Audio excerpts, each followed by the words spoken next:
A história da Segunda Guerra Mundial. O caminho para a guerra. Distribuição Sinapse.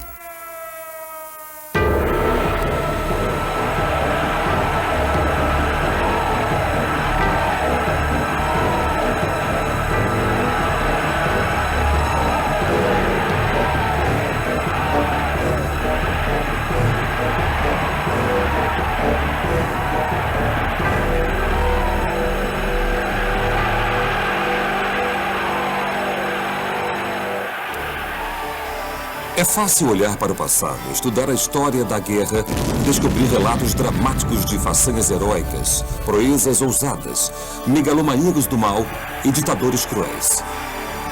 E de repente, você se sente completamente desligado de tais eventos. As guerras turbulentas que aconteceram há tanto tempo parecem ter pouca relação com a realidade. E com frequência, parecerão lendas.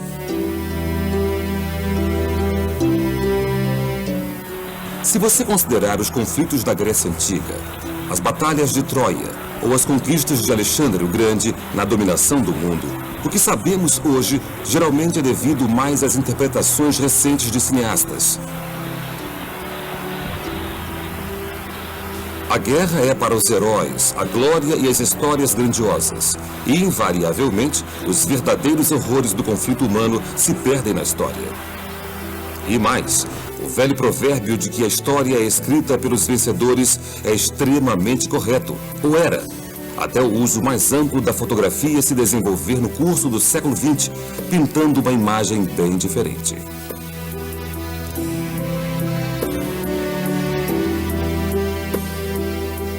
Então, para realmente compreender o conceito da guerra em uma escala global, os anos de 1939 a 1945 da Segunda Guerra Mundial dão talvez a primeira visão completa da falta de humanidade do homem para com o homem, junto com a bravura e o heroísmo, que mostram as piores e as melhores facetas da natureza humana.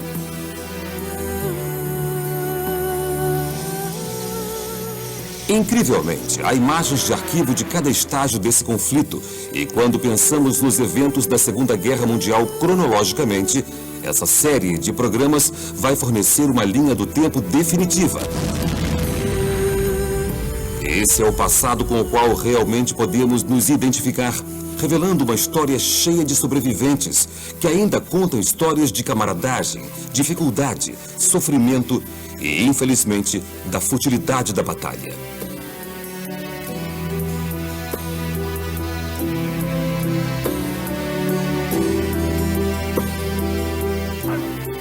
No entanto, já estamos nos adiantando porque, pelo simples fato dessa ser a Segunda Guerra Mundial, os eventos da Primeira Guerra Mundial são cruciais para vermos as causas e os efeitos de tudo, desde a ascensão de Adolf Hitler ao poder na Alemanha, até o presidente Truman, dos Estados Unidos, dar a ordem para bombardear Hiroshima.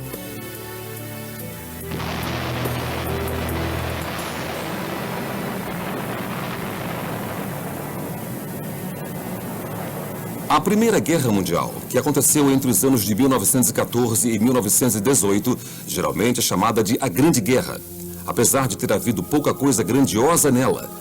Ela também foi chamada de a Guerra para Acabar com Todas as Guerras, que é um nome tragicamente equivocado do ponto de vista atual. Os números de feridos estão entre os 40 milhões de pessoas, e pelo menos metade desses feridos acabaram morrendo. Essa tal Grande Guerra terminou com um armistício às 11 da manhã de 11 de novembro, o 11º mês de 1918. Depois disso, o vencido Império Germânico teve sua própria revolução interna, levando ao fim a monarquia e tornando a Alemanha uma república. Mesmo depois do armistício ser assinado, as forças vitoriosas ainda mantiveram bloqueios pelo país.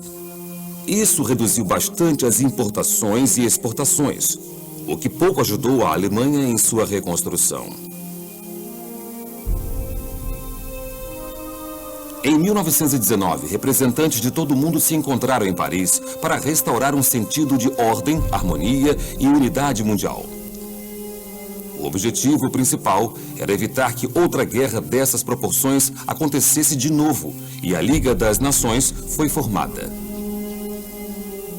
O tratado oficial que marcou o final da Primeira Guerra Mundial veio pouco depois da Conferência de Paz em Paris e formou a espinha dorsal da Liga das Nações.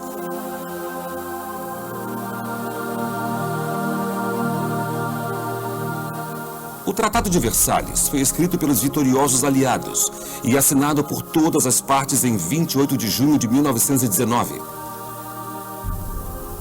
Mas muitos historiadores acreditam que esse tratado, bem intencionado, ajudou mais a provocar a Segunda Guerra Mundial do que evitá-la. Assinado na magnífica Galeria dos Espelhos em Versalhes, o único país que não pôde fazer parte do processo foi a Alemanha. As repercussões e altas penalidades impostas foram impraticáveis e criaram um sentimento nacional de ressentimento e vingança. Foi essa falta de percepção que um dia permitiu que a visão extremista de Adolf Hitler fosse não só ouvida, como também praticada. E não foram só os alemães que ficaram insatisfeitos com o resultado. A Itália achou que devia ter se saído melhor, e o Japão imperial ficou infeliz por não conseguir partes na China. Agora sabemos que esses três países, a Alemanha, a Itália e o Japão, formariam uma perigosa aliança, se unindo em uma coalizão para exigir o território e o respeito que achavam que o Tratado de Versalhes havia lhes negado. As coisas ficaram ainda piores porque a Alemanha também foi forçada a assumir sozinha a responsabilidade pelo conflito, pagar enormes somas em dinheiro às nações aliadas pelo estrago que a guerra havia causado e entregar terras a grupos étnicos específicos para que formassem novos países. Parte do trato também exigia que a Alemanha dispersasse os militares e a fabricação de muitos armamentos foi proibida. Para uma nação orgulhosa com tradição de construir impérios, o tratado representou insulto e prejuízo. E como dizem os livros de história, um acordo de qualquer tipo só teria efeito se todas as partes envolvidas tivessem algo a ganhar com a adesão a ele e sentissem que, sendo vitoriosas ou derrotadas, a justiça estava sendo feita.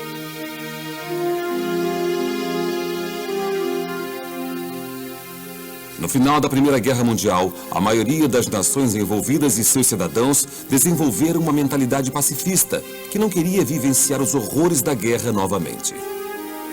No entanto, havia aqueles que, infelizmente, foram inspirados pela experiência, e dois dos mais famosos desses homens eram Adolf Hitler e Benito Mussolini. Com visões distorcidas e uma afeição pelo fascismo, eles ofereceram perigo à tão desejada ideia de paz mundial. E nenhum dos dois demoraria a subir ao poder.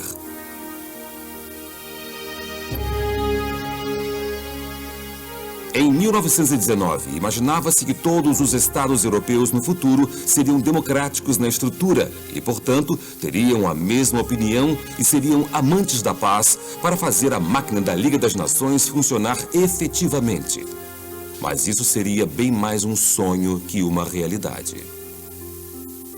Mesmo assim, a Europa se recompôs e em uma década havia retomado os mesmos níveis de produtividade que possuía em 1913, antes da Primeira Guerra Mundial começar. Mas essa prosperidade duraria pouco e depois da quebra de Wall Street, em 1929, o mundo todo encarou um período da história que ficaria conhecido como a Grande Depressão.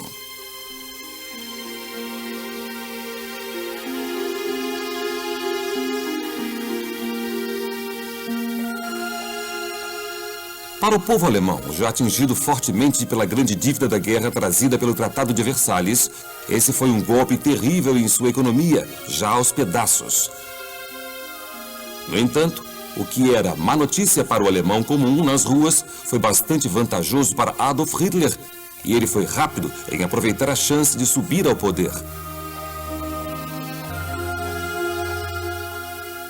Esse programa se chama O Caminho para a Guerra. E não há ninguém mais ansioso para seguir esse caminho que Adolf Hitler, que, ironicamente, era austríaco de nascimento.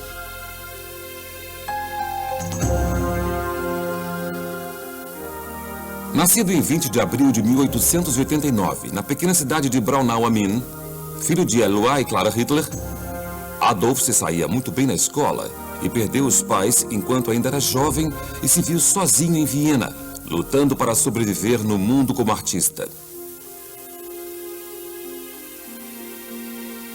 Já culpando os outros por seus problemas, junto com o grupo de austríacos antissemitas do qual fazia parte, os judeus se tornaram alvo de sua ira. Hitler desprezava as autoridades austríacas por permitirem que os judeus ocupassem posições no poder. E enquanto sua sorte ia de mal a pior, até que ele estivesse vivendo nas ruas, fracassado como artista, seu desagrado com a Áustria e com os judeus ia ficando mais profundamente arraigado que nunca. Na primeira oportunidade, Hitler deixou a Áustria e em 1913 ele foi para a Alemanha, se mudando para Munique. Quando a Primeira Guerra Mundial foi declarada no ano seguinte, ele pediu permissão para lutar no exército alemão e se tornou rapidamente um patriota feroz. Servindo nas trincheiras, Hitler, junto com muitos camaradas alemães, ficou enojado quando o governo alemão se rendeu em 1918.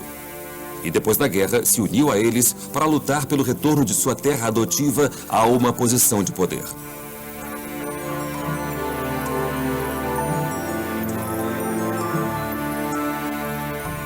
Não foi muito depois do Tratado de Versalhes ser ratificado que Hitler começou sua carreira política.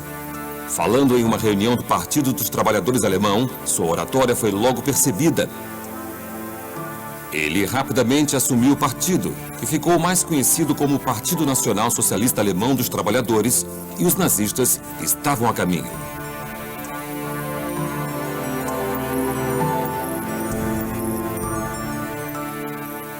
Em 1923, Hitler sentiu que os meios políticos eram muito lentos e tentou um golpe militar em uma cervejaria de Munique, que acabou sendo um desastre. Hitler foi condenado a 5 anos de prisão, mas sua popularidade já estava estabelecida e ele só cumpriu 13 meses. Durante esse tempo, ele escreveu Mein Kampf, contando todos os seus planos para uma nova Alemanha. E é claro que isso o colocava na posição perfeita para oferecer a salvação à Alemanha no início dos anos 30, quando as terríveis dificuldades da depressão realmente começaram a incomodar, e pessoas racionais que considerariam Adolf Hitler um fanático começaram a acreditar no que ele dizia. Foi o que aconteceu quando se tratou da reconstrução do militarismo alemão, que forneceu muitos empregos necessários, mas era totalmente proibido pelo Tratado de Versalhes. Depois do incêndio do Reichstag, em 1933, Hitler culpou os comunistas pela tentativa de destruir o governo alemão e logo depois subiu ao poder. Sua posição foi garantida quando o presidente Hindenburg morreu em 1934 e nessa altura o poder de Hitler se tornou absoluto. O Führer alemão agora tinha os títulos de chefe de Estado, comandante em chefe das forças militares alemãs, chanceler e chefe do partido nazista. Não havia dúvidas, Hitler reinava supremo e começou a construir seu império com velocidade alarmante. Em 1935, as fileiras do exército tinham inchado em mais de 500 mil e a produção de armas e munição foi retomada. E também a Renânia, a região na fronteira oeste da França, foi reocupada por unidades militares. Essa região foi desmilitarizada depois da Primeira Guerra Mundial, mas apesar da violação de tratado após tratado, pouco foi feito pelo resto do mundo para controlar o novo regime militar alemão.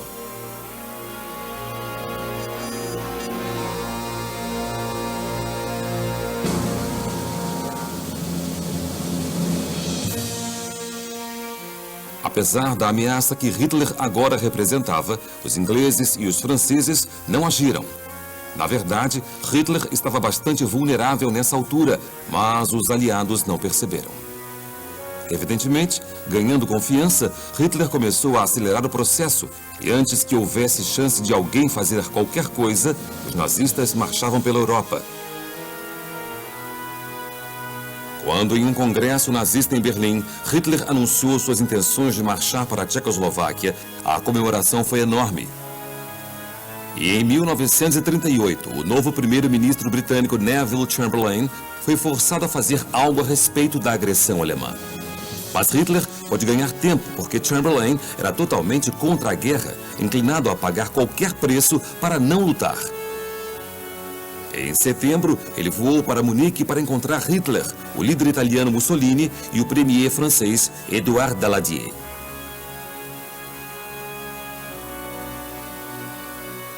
Para Chamberlain, o caminho era de paz, e enquanto os cidadãos ingleses se preparavam para a guerra, só por precaução, seu primeiro-ministro concordou em uma solução pacífica com Hitler.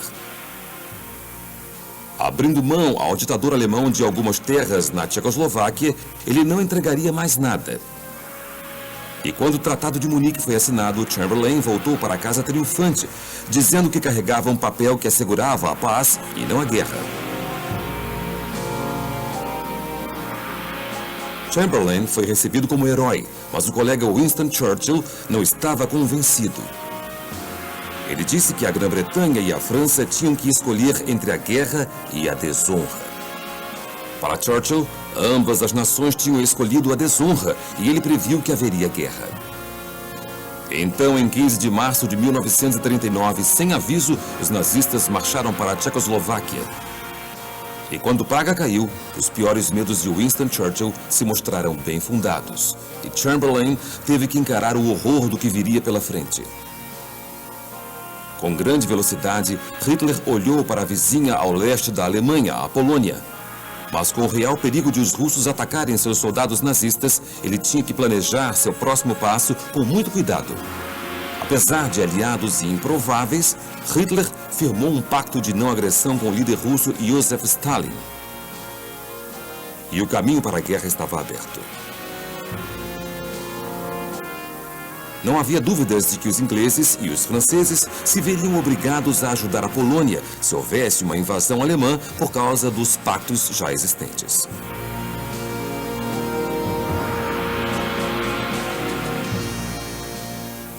Mas Hitler tinha aproveitado bem o tempo e estava pronto à espera para encarar qualquer consequência e tudo mais que as forças aliadas pudessem usar contra ele.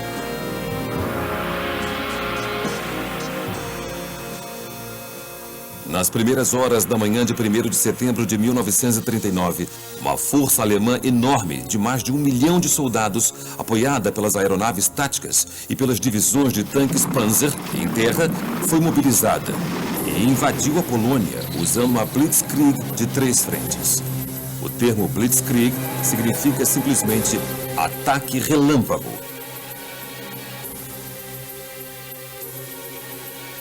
Era uma manobra tática militar desenvolvida por um oficial do exército chamado Heinz Guderian e aperfeiçoada pelo próprio Hitler, baseada na surpresa e na velocidade. Ela utilizava soldados e tanques em terra e aviões davam cobertura pelo ar. O fato de Hitler ter assumido um novo plano tão radical foi devido às suas experiências na Primeira Guerra Mundial, onde pouco progresso foi feito em meses. O oposto era verdade na Blitzkrieg, já que o objetivo era entrar rapidamente e criar caos e pânico, usando velocidade, coordenação e movimento tático. Bombardeiros Stuka chegavam primeiro para isolar a área-alvo. Isso era feito destruindo as linhas férreas e centros de comunicação, que faziam com que ninguém pudesse pensar em montar uma defesa antes que chegassem os tanques e a infantaria para completar a ocupação.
Blitzkrieg de Hitler, já em andamento, Neville Chamberlain deu um ultimato. Ou os alemães se retiravam do solo polonês até as 11 horas da manhã de 3 de setembro, ou haveria guerra.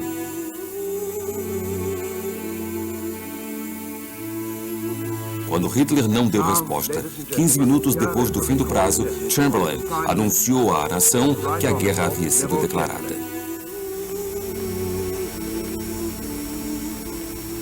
Eu estou falando diretamente do gabinete do primeiro-ministro. Nesta manhã, o embaixador britânico em Berlim enviou um ultimato ao governo alemão ordenando que ele se preparasse imediatamente para a retirada de suas tropas na Polônia, ou seria declarada a guerra.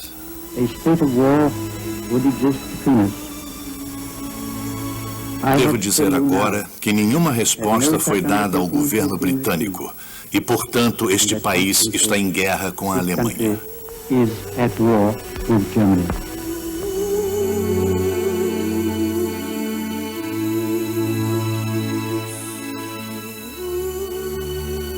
As nações do Commonwealth, Austrália, Canadá, Nova Zelândia, África do Sul e Índia também estavam preparadas para enfrentar e lutar contra a tirania nazista. E a França rapidamente seguiu Chamberlain poucas horas depois, também declarando guerra à Alemanha. Apesar dos erros de julgamento de Chamberlain, que não previu a Segunda Guerra Mundial, nesses dias históricos ele tomou uma de suas melhores decisões. Winston Churchill, que havia discutido vigorosamente contra a negociação com Hitler, foi chamado para voltar ao seu posto como primeiro Lorde do Almirantado, que ele havia ocupado em 1916. Reza a lenda que o Almirantado enviou uma mensagem alegre a todos os seus navios, simplesmente anunciando: Winston voltou. Entender o papel de Churchill na Segunda Guerra Mundial é crucial, porque ele era um personagem único, capaz de mudar o curso da história apenas pela força de sua personalidade. Nesses primeiros meses de guerra, ele já estava em idade de se aposentar e tinha um passado político rico, para se dizer o mínimo. Nascido da aristocracia britânica em novembro de 1874, no Palácio de Blenheim, em Oxfordshire, Winston era filho do Lord Randolph Churchill e sua esposa americana, a bela da sociedade Jenny Jerome. No que se trata da educação, Winston não era excepcional, mas estava determinado a passar no exame de admissão para Sandhurst. E quando conseguiu, esse foi o início de uma carreira militar que o levaria até a Índia e a África do Sul. Portanto, foi seu trabalho como correspondente de guerra, mais do que como soldado, que o tornou público.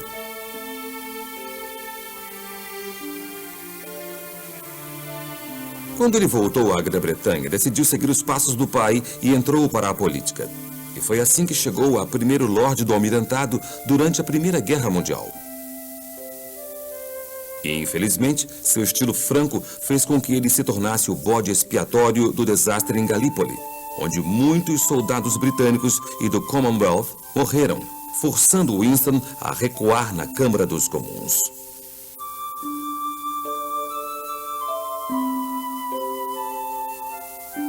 Churchill nunca desistiu sem lutar, e na década de 20 ele estava de volta ao negócio, chegando a ministro das Finanças.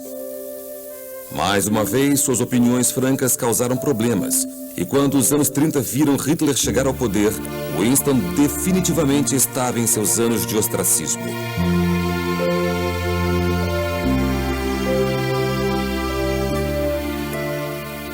Mesmo assim, Churchill não silenciou quanto a Hitler, como já sabemos.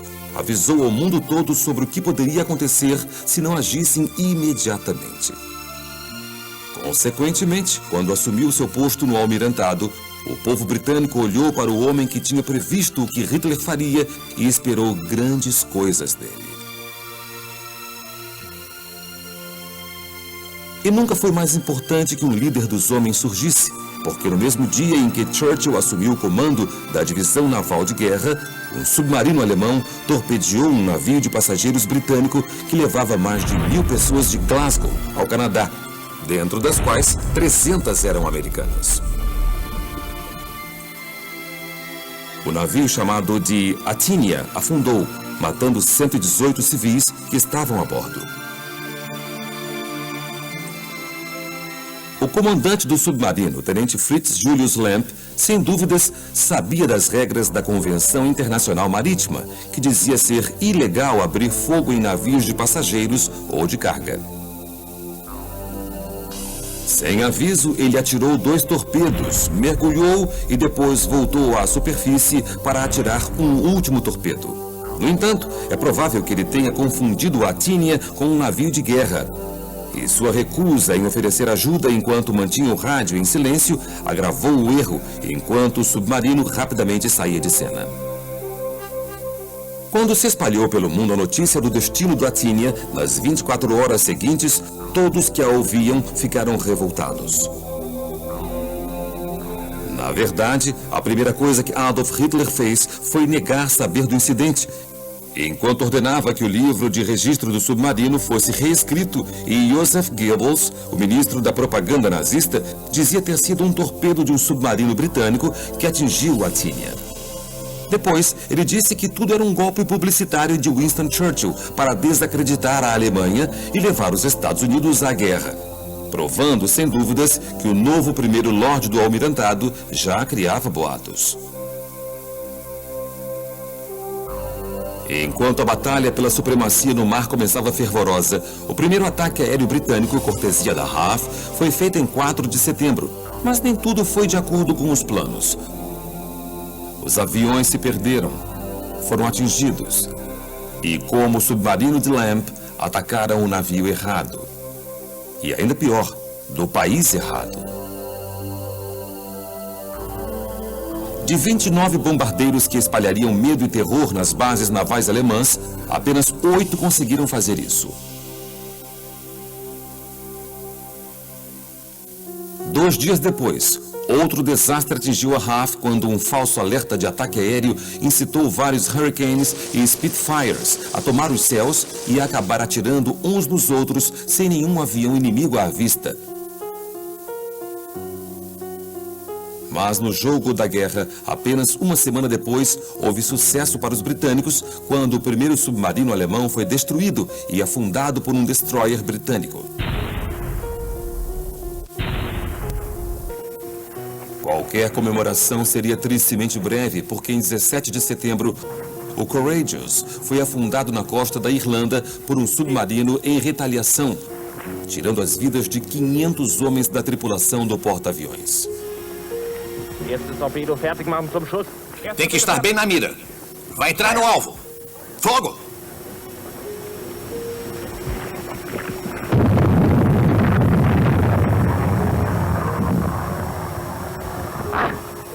No alvo! Depois do choque inicial da declaração de guerra, a vida britânica continuou normal. Na verdade, essa calmaria antes da tempestade geralmente é chamada de guerra de mentira. E muitas crianças que tinham sido enviadas rapidamente para o campo voltaram para a casa. Uma rotina de toques de recolher virou lugar comum e logo foram iniciados blackouts noturnos para evitar que bombardeiros alemães encontrassem seus alvos, caso tomassem os céus de imediato.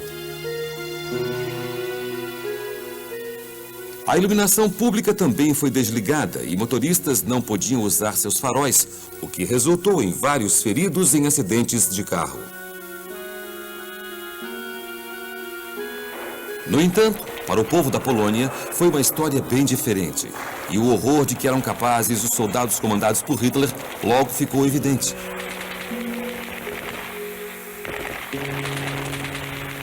Não havia como escapar da máquina de guerra alemã bem ordenada. Os britânicos e os franceses tinham confiança de que os poloneses podiam se defender ao menos por enquanto, mas estavam muito enganados. O ataque ao povo polonês também estourava e na Operação Tannenberg, execuções em massa resultaram em mais de 20 mil mortes brutais, enquanto as atrocidades da guerra aconteciam. Apesar de tudo estar contra eles, o que restou da milícia polonesa se reuniu a vários civis voluntários e eles tentaram defender Varsóvia.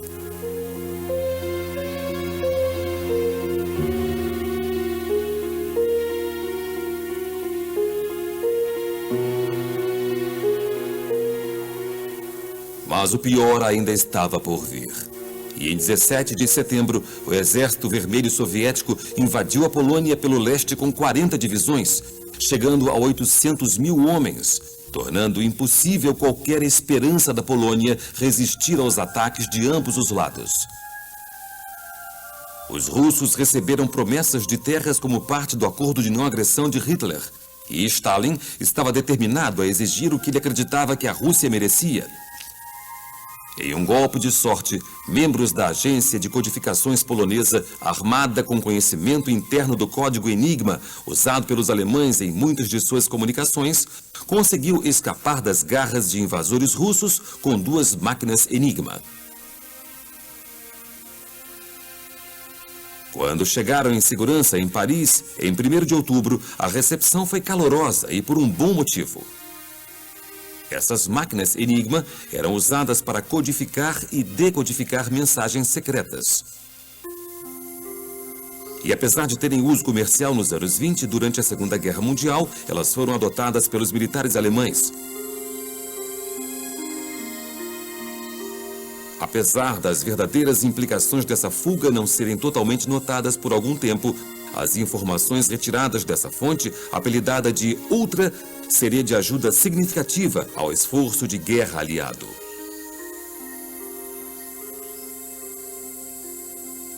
Chegando ao fim de setembro, a cidade sitiada e destruída de Varsóvia se rendeu aos nazistas, depois de ser bombardeada até ser submetida pela Luftwaffe em seus rasantes.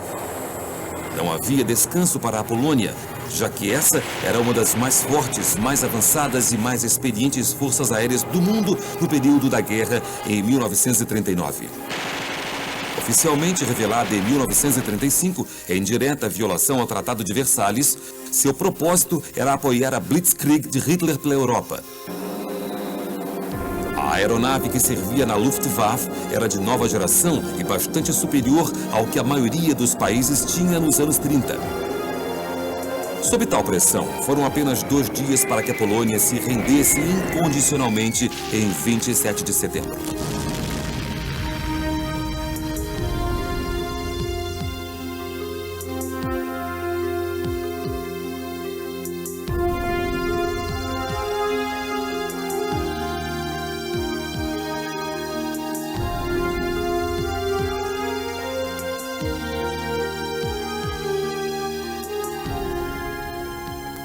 Apenas um dia depois, a Polônia foi repartida entre Rússia e Alemanha, com Hitler exigindo quase 189 mil quilômetros quadrados de território polonês, que era um lar de quase 2 milhões de judeus, enquanto a Rússia engoliu mais de 202 mil quilômetros quadrados. As repúblicas bálticas da Lituânia, Letônia e Estônia também foram tomadas pela Rússia. Da milícia polonesa, a maioria foi presa pelos alemães, enquanto as perdas de militares de Hitler durante essa campanha foram mínimas. E para os russos, as baixas foram ainda menores, devido ao fato de eles terem invadido quando a Polônia já estava tomada.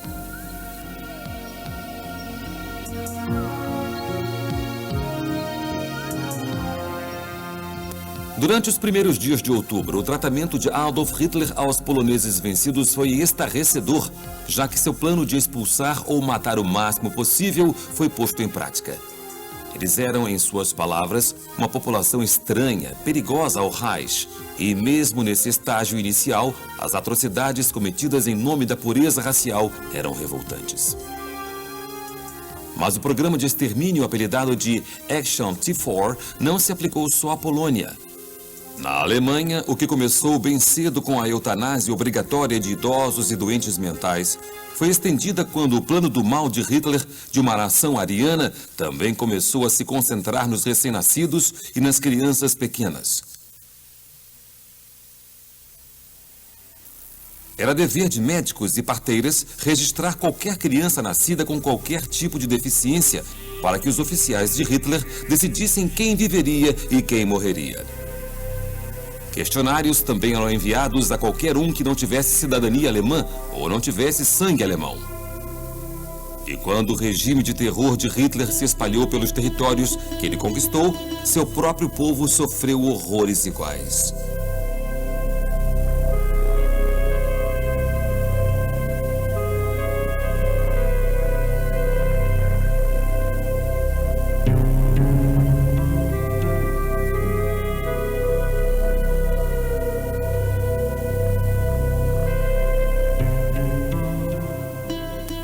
Experimentos usando câmaras de gás nos centros de extermínio por eutanásia na Alemanha ou em qualquer outro lugar serviam como treinamento para a SS.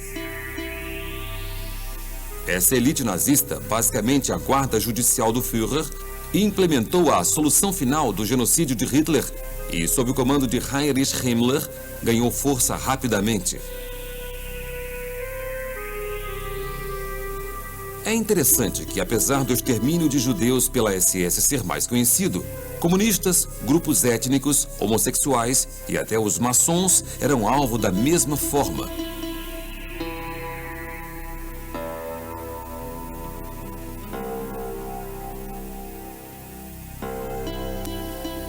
Com o progresso da guerra, a experiência técnica adquirida durante o programa de eutanásia foi aplicada na construção de grandes centros de extermínio em Auschwitz, Treblinka e outros campos de concentração, numa tentativa de exterminar toda a população judaica da Europa.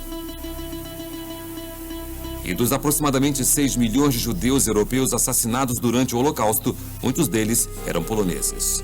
Apesar dos atos de Hitler na Polônia resultarem numa declaração de guerra, ele ainda tinha esperanças de um acordo negociado com os britânicos. Mas em 12 de outubro, o primeiro-ministro Neville Chamberlain rejeitou as propostas de paz nada sinceras de Hitler e disse ao povo britânico que nenhuma promessa de Hitler ou daquele governo alemão deveria ser levada em conta. Apesar da lição de que Hitler não era confiável ter sido aprendida na violação do Tratado de Munique, com o qual ele havia prontamente concordado, na liderança de Chamberlain não houve tentativa de ser proativo contra os nazistas. Consequentemente, o Führer alemão não perdeu tempo em fortalecer sua posição, enquanto os aliados continuavam a observar em espera.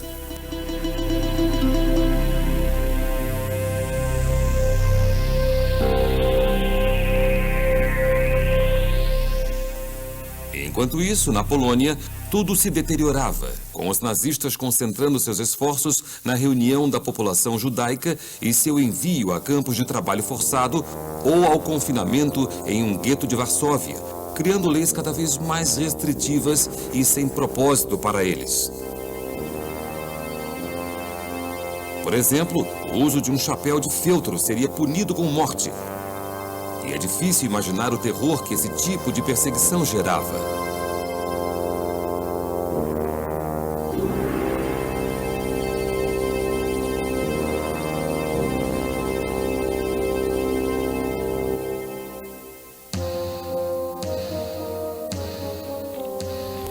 Apesar da já azeitada máquina de propaganda nazista, sob o comando cuidadoso de Joseph Goebbels, em novembro, as notícias do que acontecia àqueles não considerados de raça pura começaram a se espalhar, e alguns começaram a duvidar se Hitler seria o salvador da Alemanha que ele havia prometido ser. Logo no início do mês, um folheto com uma pesquisa das armas alemãs ultra-secretas foi enviado à Noruega com um bilhete que dizia: de um cientista alemão que deseja o melhor a vocês.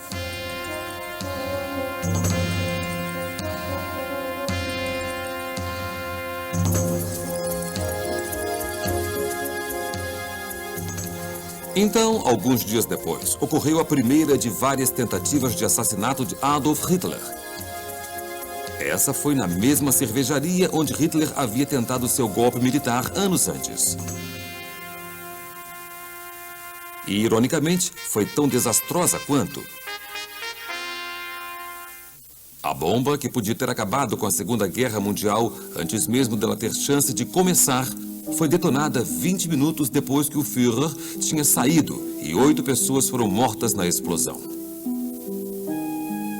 Se Hitler não tivesse terminado seu discurso antes do esperado, poderia ter sido seu último.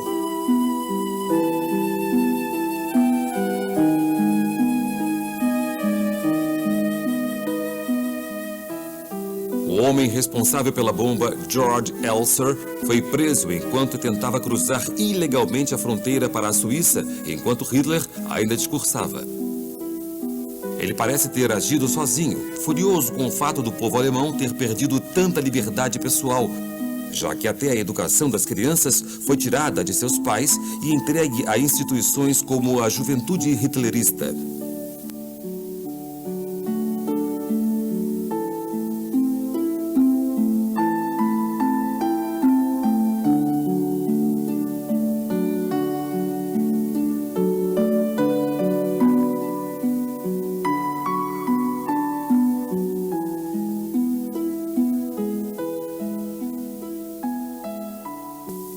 Os principais protagonistas nessa primeira parte da guerra agora começavam a se posicionar. Assegurando sua vantagem na Polônia, os russos viraram suas atenções para a Finlândia. Joseph Stalin tinha todos os motivos para desconfiar de Adolf Hitler, como ficaria provado anos de guerra adiante.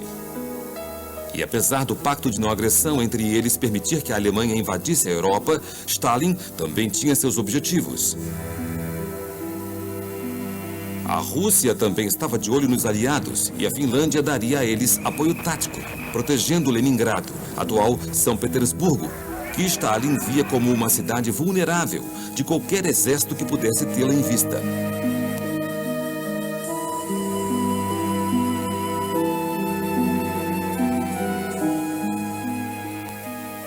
Quando as frentes de batalha foram definidas entre Rússia e Finlândia no final de novembro, o Exército Vermelho Russo acreditava que tinha uma tarefa fácil adiante. Adotando uma ofensiva similar à da Blitzkrieg alemã, que eles viram funcionar tão bem na Polônia, eles previam uma vitória em questão de semanas. Mas essa foi a primeira de várias ocasiões em que outros fatores, principalmente o clima, teriam uma importante influência nos resultados.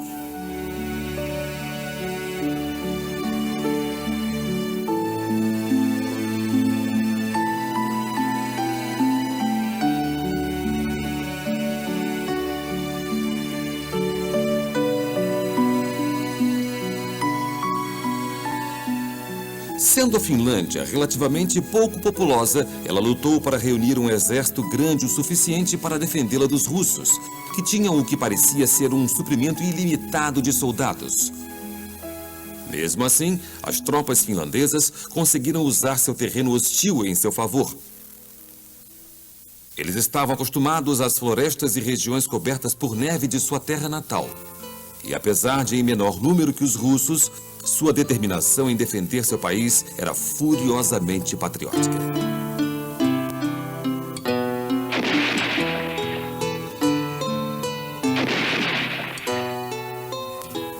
O inverno de 1939 foi um dos piores já conhecidos na Finlândia e, ironicamente, as tropas do Exército Vermelho vinham do sul da Rússia.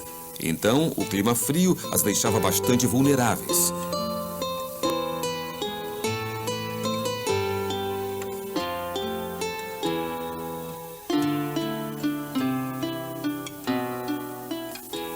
Mas o exército russo tinha outra fraqueza. Comandantes em campo não podiam se decidir sem a aprovação de uma alta autoridade, o que terminava em atrasos significantes em campo de batalha. Por isso, o exército russo era frequentemente um dinossauro que caminhava lento por causa da geografia da Finlândia e por sua rigidez em termos de estratégia. E quanto a Blitzkrieg foi feita para incorporar todos os aspectos do exército e da força aérea alemães, cada parte do militarismo russo agia como entidade separada.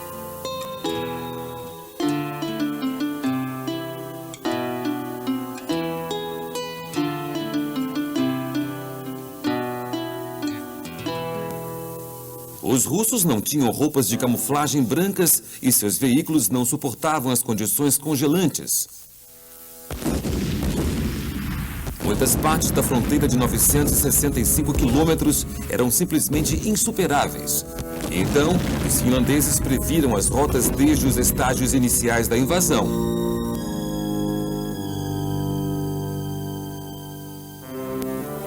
A Força Aérea Russa também era limitada na quantidade de tempo em que poderia ajudar ao exército, porque os dias eram muito curtos durante os meses de inverno. Quando eles voavam, os russos sofriam muitas fatalidades, perdendo 800 aviões. E apesar de chegar o ano novo de 1940, antes que esse conflito fosse resolvido, os finlandeses estavam longe de estar intimidados pelos russos.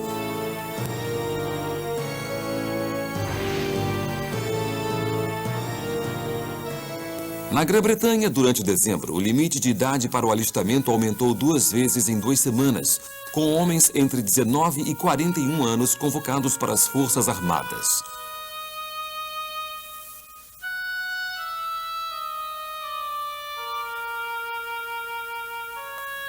Mulheres de 20 a 30 anos também eram aceitas em diferentes níveis de serviços. Também foi o mês em que a Marinha Real se envolveu na primeira grande batalha naval do Atlântico Sul da Segunda Guerra Mundial, que ficou conhecida como a Batalha do Rio da Prata. Ela aconteceu na costa da Argentina e do Uruguai, onde o navio de guerra alemão Graf Spee obteve sucesso atacando navios mercantes. A Marinha Britânica não tinha apenas mas 4 cruzadores na área: o Ajax, o Exeter, o Cumberland e o Achilles. E o comandante dessa divisão sul-americana seguiu em busca da perigosa embarcação alemã.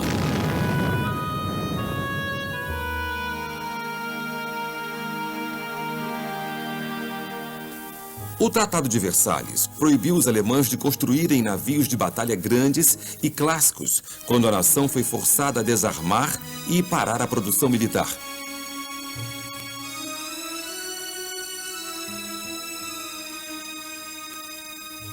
A Alemanha, então, construiu navios menores e mais compactos.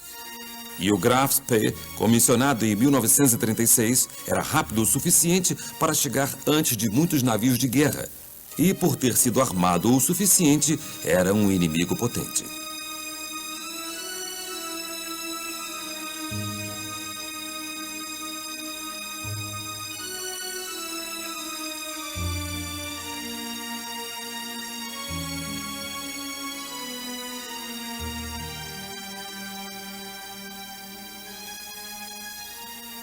Na Batalha do Rio da Prata, a Marinha Britânica forçou o Graf Spee a ir para o neutro porto de Montevidéu. O Exeter estava bastante danificado, mas como havia uma restrição do tempo que o navio alemão podia ficar, o capitão do Graf Spee, Heinz Langsdorff, sabia que só podia enfrentar a Marinha Britânica por pouco tempo. Mas foi a inteligência britânica que ganhou o dia nessa ocasião, convencendo Langsdorff de que ele estava completamente dominado e que não tinha chances de escapar, mesmo faltando dias para que a frota realmente chegasse.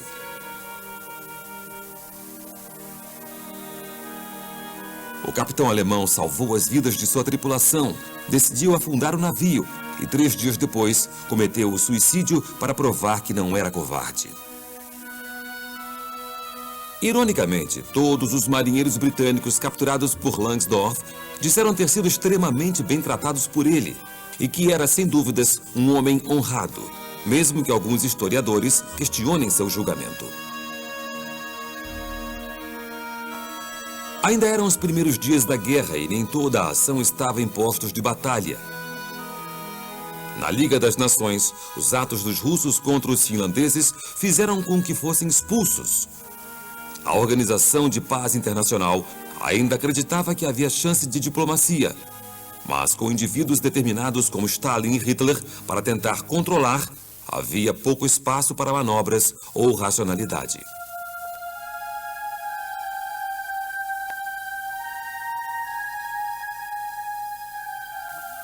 A Liga das Nações tinha sido fruto da imaginação do presidente americano Woodrow Wilson.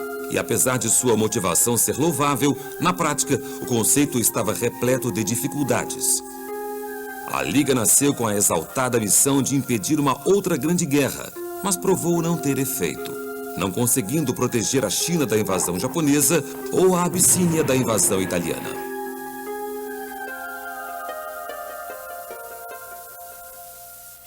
A Liga também não teve forças quando se tratou de reagir ao rearmamento da Alemanha e à sua liderança na explosão da Segunda Guerra Mundial. Pouco a Liga das Nações pôde fazer para cumprir a tarefa confiada a ela no final da guerra, que seria terminar com todas as guerras. Alemanha e Japão se retiraram voluntariamente da Liga em 1933 e a Itália saiu em 1937. Adopted by the Assembly.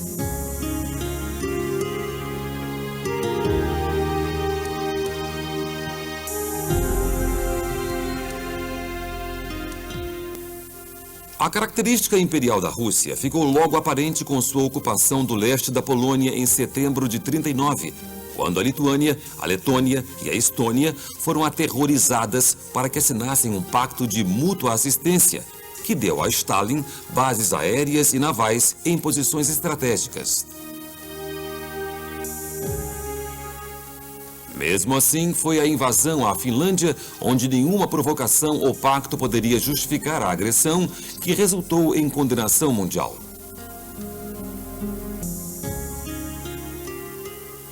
Curiosamente, o sucessor do presidente Wilson, Franklin Roosevelt, que foi forçado a ficar de fora durante o início das escaramuças da guerra por causa da opinião pública, falou contra a invasão, resultando na retirada da Rússia da Feira Mundial em Nova York.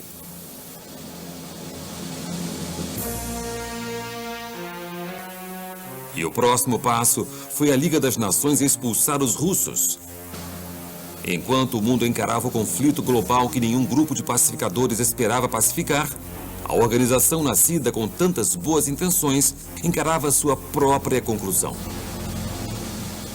No final de 1939, com o Natal se aproximando, mais soldados britânicos foram retirados de suas famílias para ajudar no esforço de guerra em nações já em perigo direto do avanço nazista de Adolf Hitler.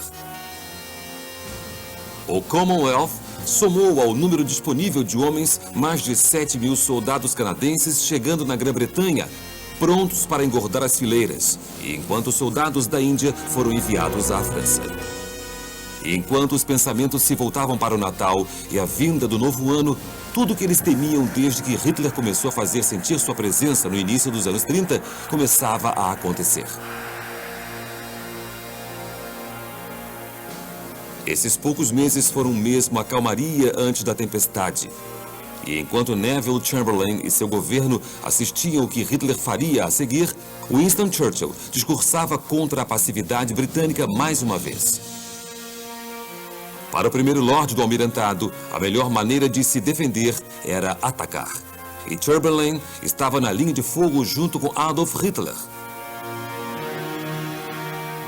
Churchill estava preocupado que a Alemanha pudesse mirar a Noruega, de onde a máquina de guerra de Hitler tirava boa parte do minério de ferro necessário à sua produção.